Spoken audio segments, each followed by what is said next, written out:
Good morning, everyone. My name is John Thomas III. I am the editor of the Christian Recorder, and today I have the great pleasure of actually being able to get out of the business session and host this special dialogue with our ecumenical guests.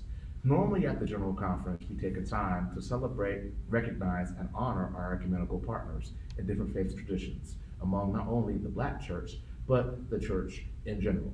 Unfortunately, this year, due to our very truncated schedule, we'll be recognizing ecumenical guests by name during the memorial service. However, we wanted to take time for you to see who these special persons are from outside of our faith tradition who have thought it not robbery to spend a few moments with us and celebrate our General Conference. So we're going to go down the road. I don't know personally, but I'd like for them to say their names and where they're from, starting to my left.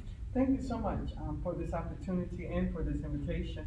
My name is Reverend Dr. Vanesse Burns. I happen to pastor Christian Chapel, Temple of Faith, CME Church in Dallas, Texas, and so it is a pleasure being here. And good morning. I'm Reverend Dr. Angelique Walker-Smith, and I am a Senior Associate for Pan-African and Orthodox Faith Engagement at Bread for the World based in Washington, D.C., and I'm affiliated with the National Baptist Convention, USA, Incorporated.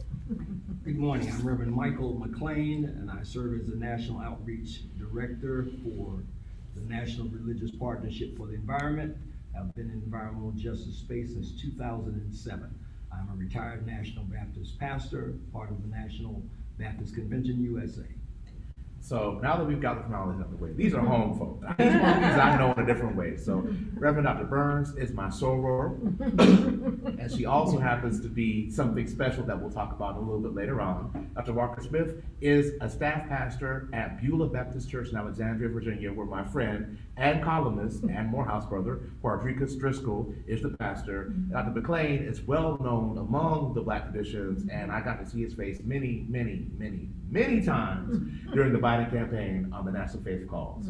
So each one of them is known to us not only for what they do, but also in a very special way. So first, I have to ask y'all. First, on behalf of Bishop Reed, our ecumenical officer, who unfortunately could not be with us, but he sends his greetings and he sends his thanks for being here. What led you all to come to the AME General Conference? What motivated you to be at this gathering here in Orlando? So we'll start with Dr. McClain and work over it. Thank you, John. I'm here oftentimes when land conservation and public parks are being decided. The African American community, especially the faith community, are never consulted on how we ought to use these lands. I'm in the process this summer of touring with the different denominations, working on a national land conservation survey to find out what African Americans think about public lands, how they can be used, how monuments can be erected that depict us and speak to our history and our legacy. That's why I'm here. And of course, to celebrate with my friends at the AME Church, whom I've worked with for many years throughout my environmental justice career. Yes, thank you so much. Bread for the World cares about the issues of hunger and poverty. And unfortunately, our people of African descent in Africa, are disproportionately affected by the issues of hunger and poverty. And we bring a racial ethnic lens to this, gender equity lens, and as you can imagine, an economic justice lens to this work. And so it's imperative that we're here with the AME Church. We've had a historic relationship with the AME Church. We're pleased to say that Bishop Reed is a member of our board of directors, and we have the honor of having worked with actually his parentage before he came into the office. So we have a long legacy with the AME Church.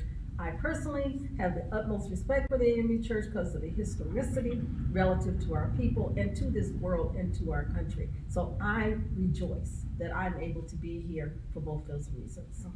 Wow. Thank you again for this opportunity. I would say that my reason is pretty much threefold. Bishop Vashti Murphy McKenzie is retiring, and she's been a trailblazer for so many women, especially in ministry over the years. And so I've been blessed by having her pour into my life in some varied ways. And so I wanted to hear her last address. Also wanted to be present as the mantle is officially passed at her retirement on today. Secondly, when Black Methodist United, it's been something that was formed actually in South Carolina when we all came together initially in Columbia.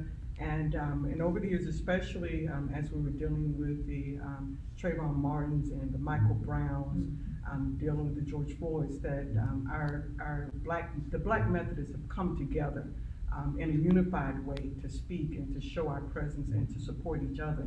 And so I'm one of the representatives for that as well. And so we're always listening and watching what the other is doing. And then the last is that we have a general conference in Cincinnati next year. And so I needed to see, now if the AMEs can do this, now how will we then also attack the same issue that we have coming up now for us in about 11 months? And it should be noted that in 2024, we'll be in Cincinnati at our general conference. You tell us how it goes in Cincinnati, what y'all see. So, you know, the AME General Conference, we've been talking about this, is a very special thing. And I know that each one of you have been to various meetings in the Black faith tradition, again, and other traditions. And we had a great documentary done by Bishop McKenzie and Mark Tyler called the Echoes from the General Conference. We debuted that, shared it on, and streamed it, and people could see, you know, different bishops talking about the General Conference. Do you have any special recollections of, you know, the AME General Conference? Because I know some of you have been to multiple ones, so anything that stands out, or what is special about this meeting compared to other meetings of this like that you've been to? I would say what's special about it is that you're meeting at all. I mean, this is COVID and this is real. And our people have been disproportionately affected by this horrible disease. So just the fact that you're meeting and you're accommodating those who can't be here is such a brilliant approach to this moment. So that's first and foremost. But I must say that the new presiding bishop, Ann Henning Byfield, is a dear friend of mine. We worked together in Indianapolis, Indiana, when I was the executive of the Council of Churches for many years, and she and I worked closely when she was at Robinson AME. So it is, I must say, it makes my heart sing to see that she is stepping up into this leadership role. So just to say, we're congratulating you. I want to echo that, John. This is my third general conference I've attended with the CME Church. And being brought up in the Methodist tradition, I'm always at awe, the way you do things, the order that you do it in, and being a Baptist, some of the things that you do, I wish we could incorporate into the Baptist tradition. And I agree with my sister, the fact that you're able to meet virtually as well as in person is everything. And just to go back to what I initially said, was that how you gonna manage to do this, all right? Because last year when everything was shut down, it's like, oh wow, there are no grand meetings. But then to hear, oh no, we're coming together in a hybrid sense. And so to sit in that opening service, right, and to see the splendor and the grandeur of how you all did it, it was like, we're here. Okay, and just because we're in a pandemic, we're not gonna have to do this, right? And so, and then we went into your business sessions and to hear, wait, no, we have Mozambique is here. Wait, what? And I'm like, what? How did they do that? Right? And so, just the trailblazing effect and just the splendor and the spirit of excellence. Of which you approach. Now I know that for you all in-house, you're probably saying, oh, this isn't right. But for those of us who are not part of this, what you all have done is simply amazing. Yes. So I will break down a little bit more. So on this panel, I should know we have two distinguished female preachers. I've read your work in the Ecumenical Review, that some things that you wrote, and then you run and you moderate there was this brilliant piece on, I believe it was Black women in grief, or was something. Yes. I read that piece in the Ecumenical Review. And Dr. Burns is not only a renowned preacher, but also a candidate for bishop in the CME Church in 2022. So last night we interviewed our National Women in Ministry President, Erica Crawford. It was done on this program we host called The Let Out by Malik Thomas. And she was talking about the struggles that women in ministry are facing in the AME Church. So can you two speak a little bit about your view of the AME Church with women, and then do your own thoughts on women in clergy, Black women in clergy in general? You wanna go? You go right ahead. You're running for bishop. I'm not. You go first. Even though the AME Church has issues, the amount of hurdles and the amount of ceilings that have been broken in the AME Church, you still are eons ahead of your Black Methodist sister denominations. And so, so to hear you all then still speak till we have this kind of issue, right? It makes us go like, wow, but they're already there addressing this particular issue. We're still over here trying to deal with this issue. There's a show that I'm blessed to be a part of, co-host with some other young ladies. And we've had several of your AME scholars be a part of this, and to hear the freedom, the intentionality of what they speak and the issues that they address unapologetically. It is still a place that within my denomination, we have yet to get. And so you all are trailblazers in this regard. And so my denomination has work to do, but you all are pretty much setting standard that, okay, y'all still here? Okay. And so someone like me, we're appreciative because it shows us that it is. I would just say ditto. I'm Baptist. So, We can stop right there. We can stop right there. We're still coming. There are people who, like myself, who are ordained. We have, of course, the autonomous congregational polity. So there are churches that do ordain, and I'm one of those who's been privileged to have that opportunity at Convent Avenue Baptist Church in New York City, in Harlem, where I was ordained. Grew up in the convention. My father was a pastor. So I am a convention girl to a great extent. So I applaud that in my day, I won't say when, that Convent Avenue saw gifts in me. My pastor actually came to me and said, you have gifts for ordained ministry. I was at Yale Divinity School at the time. He actually came to me, and I want to applaud Dr. M.L. Wilson, because I was not thinking about ordained ministry, because that's not even something some of us think about. But he came to me, seeing my gifts, when I was a student minister at Convent Avenue, and said, you have the gifts, and I want you to know that I see those gifts. And we had that conversation, and it was history after that. He said, you should be licensed, and I see where you should be ordained. Now, once you get your degree, you come back here, we're going to ordain you. And that happened. The November after I graduated from Yale Divinity School. So I just want to say, in the Baptist churches, because of the congregational polity, things are happening and have happened. But going back to the AME, I was at your meeting where you recognized Dorina Lee. I was, my heart just sang that the AME Church said, not just today, but in that day, we celebrate Dorina Lee.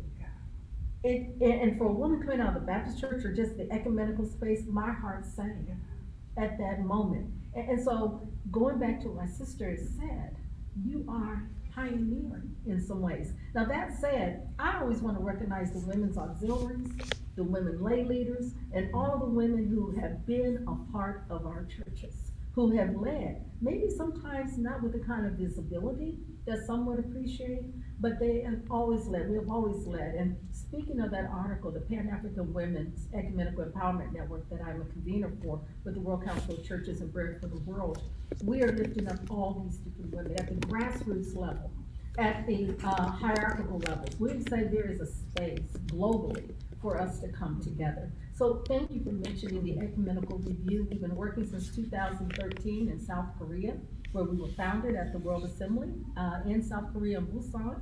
And that ministry has just flourished. We're having our conference in the fall, and at the World Assembly next year in Karlsruhe, Germany, we will be reporting to the world community.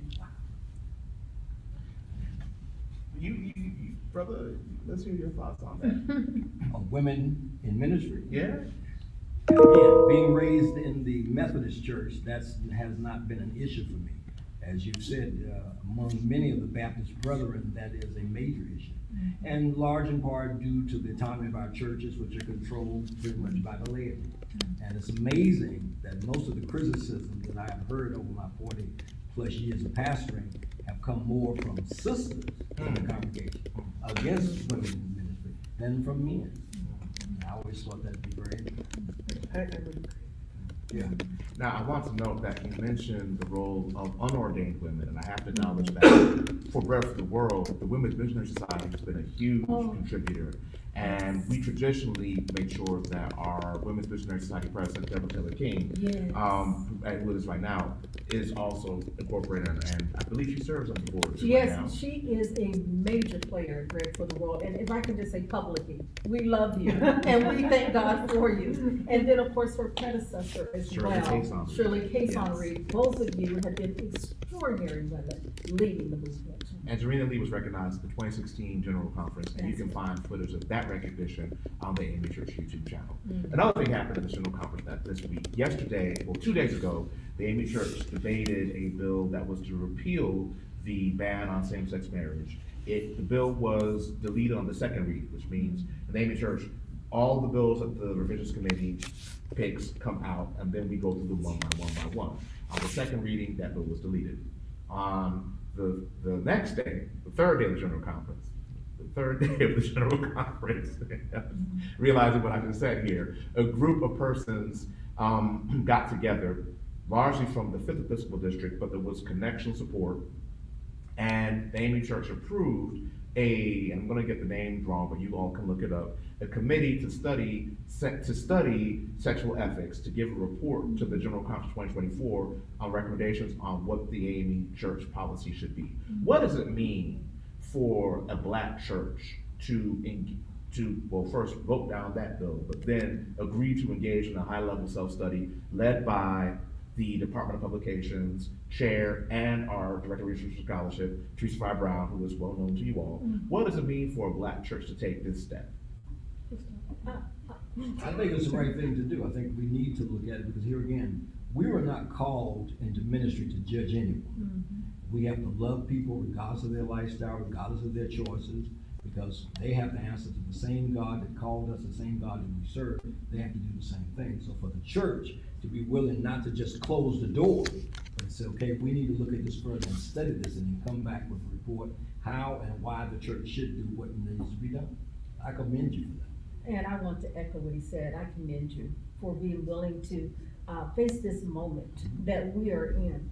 It doesn't matter what the issues are. If we're not facing the moment of the issues that are before us, then we're not being totally engaged with the missional direction of the church. So really want to celebrate that you're studying the issue, exploring the issue, and you are way ahead of many of the other Black churches in this regard. So I was amazed, surprised, and intrigued. And I remember that I was responding to something to one of my members, and it came up, and I went, wait, I'll get back to you. Right? And so, because I realized that if the AMEs passed it, it would cause a ripple effect in the other Black Methodist denominations. So that was the first part. The second, I was intrigued at the care of the wording, because, and I had a conversation with some of my other CME colleagues present here, that I believe that had the second portion regarding marriage not been in the document, that it would have passed.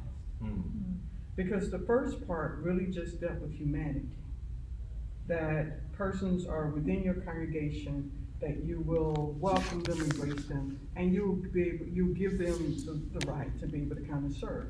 Well, because if we're honest, we've been doing that undercover, right? We know that brother over here, we know that sister, right? But there are gifts and graces and made room, and so it's the no, don't ask, don't tell kind of policy. So we know that, and so to actually have worded it in such a way and placed it there to recognize the humanity of our brothers and sisters, I was like, wow, here the AMEs go again, trailing another blade, making, being another blazer of the trail. And so that was my thought about it, and I knew that if it had, it would have caused a different kind of conversation for us at our general conference next year. I think the key point is here, how do we learn to love one another? It's the ethic of love. And so the study will allow the church to explore the ethic of what it means to love. Yeah. Jesus is really clear. We're to love our neighbor. What does it mean to love in this moment and to embrace the gospel and get the gospel out in the ethic of love. So, want to applaud what you have said, and both of what you have said. How do we explore the love ethic that Christ calls us to? See, in our denomination, it's gonna be a little different, because here again, we're self-governed. Exactly. So that's gonna be a tough issue. Exactly, and it was It because. shouldn't be, but it is. Yes, exactly, and, you've got the connection of polity, we do not. And he said that self-governed. I also thought that was also genius in your legislation, because as we're looking at one of our other Methodist bodies that are perhaps on the verge of a split around this issue, but that you all cracked it in the language. And if a congregation decides to do this and publicize, then they're fine to do that.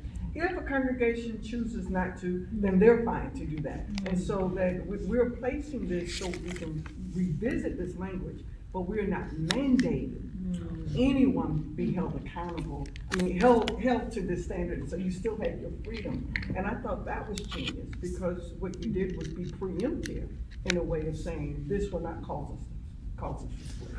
You know, I should note at the time that recently, one of our World Methodist partners, the Methodist Church of Great Britain, just concluded their self-study. And at their conference at the beginning of this month, led by their first Black female president,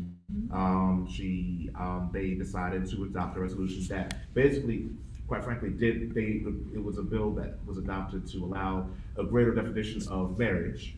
So they included sanctioning cohabitation, which I found interesting. And when it came to same-sex marriage, they basically didn't let people do a conscience vote. They said, we, allow our clergy to have their own discipline process, but we redefine what marriage means in the sense that a covenant partnership, and they removed the language on being between two people. So, but it took them a 4-year self-study with inviting people from around the world to contribute from different partners, and that's what the theologians came up with.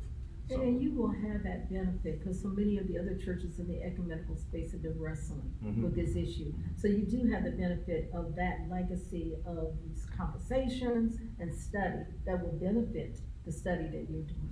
And we say this tongue in cheek, I know where you were going, what you're saying. We actually had a columnist on site at the UMC General Conference last year. And, it was interesting, people were saying, what's gonna happen to AME Church? What's gonna happen to AME Church? And I said, well, I don't think that would cause us to split. And if you've watched Henry Louis Gates' documentary, if you watched our dialogue at the beginning of June about our own discussions of sexuality, you realize that, as you said, it's deeply embedded in the Black church. So we're not going to split over sexuality. Now, we could split over other issues, but it's not going to be that. So yesterday we had a brief address from President Biden, and we're expecting an address today from Kamala Harris. And the day before yesterday, we interviewed Congresswoman and senatorial candidate Val Demings. Mr. McClain, I remember you both from the Biden campaign and how you shepherded those various African American faith calls. Let's all talk now about the political environment that we're in this country. We're heading into a midterm election. What does the Black church need to be doing right now? Well, I will say from what I know in the National Baptist is we are strong on this issue around voting rights. As all of these state legislatures turn back the clock relative to eligibility and invitation of our people to be able to vote. So I know in our community, I've been talking with pastors for the last few days about this. Voting rights is the issue. How do we reclaim what we thought we had before for the future? So it's a huge issue. And if these state legislators are able to get all these bills passed, then we have to beat them at their own game. We have to still go and register to vote. That's Our right. people cannot wait a month before election. You know what's required 6 months, a year ahead of time. Go and get it done, because we have to have representation. People who will, really we need folks who will look like us, act like us, but if we can't have them. We need people who have a heart and a compassion to do what is right. So we have to make sure that we vote. We have to make sure that our young people vote. We have to stay on top of all these issues. We just can't sit down simply because they're going to pass a law. They've done that before. Yeah. I'm in that wonderful great state of Texas. Oh, that's right. Pretty much free. And one of the things, I happen to be a part of the National Coalition of 100 Black Women, and I also helped to get the Texas chapter of the Poor People's Campaign started. I say that to say this, is that I believe that what many think is that we will get tired. So we, we had to deal with, all of a sudden, if you don't win the election is a fraud. We watched January 6th. I watched it in Hall, because I remember the summer, and it was like if we got near that, today we would still be counting the bodies from who died in January the 6th. And so it seems to me, it seems to those who are part of this process with me, that it is though they're trying to throw everything at us, and that we'll just get tired. And you ask about the Black church, or I'll say more specifically now, the Black Methodist Church I'm a part of, right? That we have to be careful that we don't allow them to wear us down. And to think that, okay, we have Biden and Harris in, and forget that what became a difficulty for President Obama was the Ted Cruz out of Texas that rose in 2010. We can't forget that, because 08, 09 was good, and then the Tea Party rose. And so if we forget these things, we have to understand, and I don't want to be too long, but I have to just go, you ask this political You from question. Texas, so you Okay. can And many people, when they look at Mitch McConnell, they don't understand that the Mitch McConnell issue actually dates back 25, 30 years of what he watched in a process that happened to a Republican, and that there was no, and he's been waiting on this opportunity. And so if we're not wise enough to see that politics is not something that happens a year or 2 years. Politics is something that is built and bred over decades of time. And so for us to be now this place of why are we still dealing with voting rights, right? Well, it started when it got overturned, right? And then they were able to see, wait a minute, too many registering. Well, we tried to stop them this way, we tried to stop them this way. And so we have federal government on our side for a while. But we have to keep pushing, just like Warnock in Georgia, that we have to realize he has another election coming up, not a secure election, right? He was filling a term. And so I think that as they're throwing everything at us, we have to be careful to not get weary of everything they're throwing at us, but to be aware, to stay on top of it, and continue to slowly and methodically push our people to stay involved, to stay in tune, and to be activists and advocates for our own self. And your advice is so pertinent, I think, to the next generation, younger generations. We need you. Can I say this? We need you to be strong. I mean, the whole Black Lives Matter movement and all of what happened last year helped to energize this moment that we came so close to having the Biden-Harris ticket. It was because so much of the young people were saying, no, we're not weary, we're not tired. We need you to still say that. You're not weary, you're not tired, you're not disenchanted. Let's come together across the generations and make this work for our children who are yet to be born, and those who are not able to vote as of yet. And the Black church has been strong. She must remain strong in shepherding and guiding our people through these political ditches, because if we don't, we're in trouble. We're in serious trouble. Exactly. I've seen too many pastors who don't have a social conscience. It's all about the fire and the brimstone in the Bible. That's great. But ministry is outside of those walls, outside of those stained glass walls and padded pews. You've got to go out there with those people. And if I can add with this, is that, we can't forget that from our faith tradition, that we serve a God that's already won. Okay? Now, in the natural, we have to see that the people who are fighting keep acting like they won.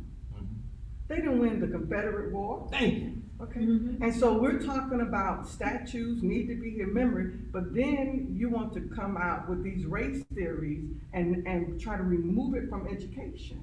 And so what does that mean? It means that if you pull that from education, right, then you give us the mentality that we were just indentured servants and we just came freely, but you don't realize by saying that, then your statues are a fraud. Okay, so we have to be aware of what is being done, right? There's a systemic way of being done. And so in Texas, Abbott had just signed the legislation banning the race theory and dealing with this being taught in schools. 2 days later, Juneteenth was signed into law. Now what you gonna do, right? We're looking at whatever the mess from 45, January 6th, you lost. You're the only group of folk that I see that continues to try to perpetuate a reality where the reality is you lost, but you keep trying to change the narrative. And if we buy into that, then we sink our own ships. And I'm so glad you said that, because we have to look at this issue historically, right? You have to go all the way back to the 1700s, 1800s. We're fighting for the same issues for a different season for this moment. And we need to recognize that this genesis of all of this has everything to do with what it is that's happening now. Everything. So we must be students of history. Yes. We must understand from where this comes so that we know where we're going. We must be a Sankofa people. Yeah. Always looking back, living in the moment, and looking forward. If we're not a Sankofa people, we will miss. Yeah. We will miss our opportunity to lead. Yeah. So, you came here to fellowship with us, and we want you to get back to that fellowship. Okay. So, for the AMEs who could not be here in this great family meeting, because we're missing so many voices here, people who could not come because of safety, because of travel issues. So, give us your message for the AMEs who will watch this here on the site, and for those who are abroad. Give us your final words of what you would like the AME Church to know or do, or just tell us. I would just like to say, like my mother always said, keep the faith. And you've got a lot of people loving you from the inside and from the outside, your ecumenical family. Keep doing what you're doing. Keep leading, keep loving, and being the example that Christ needs for us to be today. We love you for this, and we are with you. God bless you. Y'all did this. And so whatever the criticisms that are heard, understand, y'all did this. Once again, another example was set on what the possibilities are. And I believe Bishop McKenzie said this in her opening address, that the challenge is not in what can be or what is. The challenge is in seeing. And I want to say that the African Methodist Episcopal Church does a wonderful job in seeing. I want to thank the African Methodist Episcopal Church for having me here this week. You have been more than a trailblazer, because you were the first church to walk out of the White Methodist Church. You started that, and you have continued that down through these many, many years of your history. And I thank you for it. I thank you for it, and may God bless you, and may God bless the African Methodist Episcopal Church. Thank you. And Thank thank you. you. Thank you for the invitation. Well, Reverend McClain, from our Baptist brother, Dr. Walker-Smith, our Baptist sister, and my double sister, Reverend Dr. Vanesse Burns from the CME Church. Thank you all for being here. Thank you all for joining us. We wish you safe travel, health, and continue your work with us, and we hope to continue walking with you for justice. God bless you, and we'll be back with another interview later on today. Thank you. Thank you. God bless you all.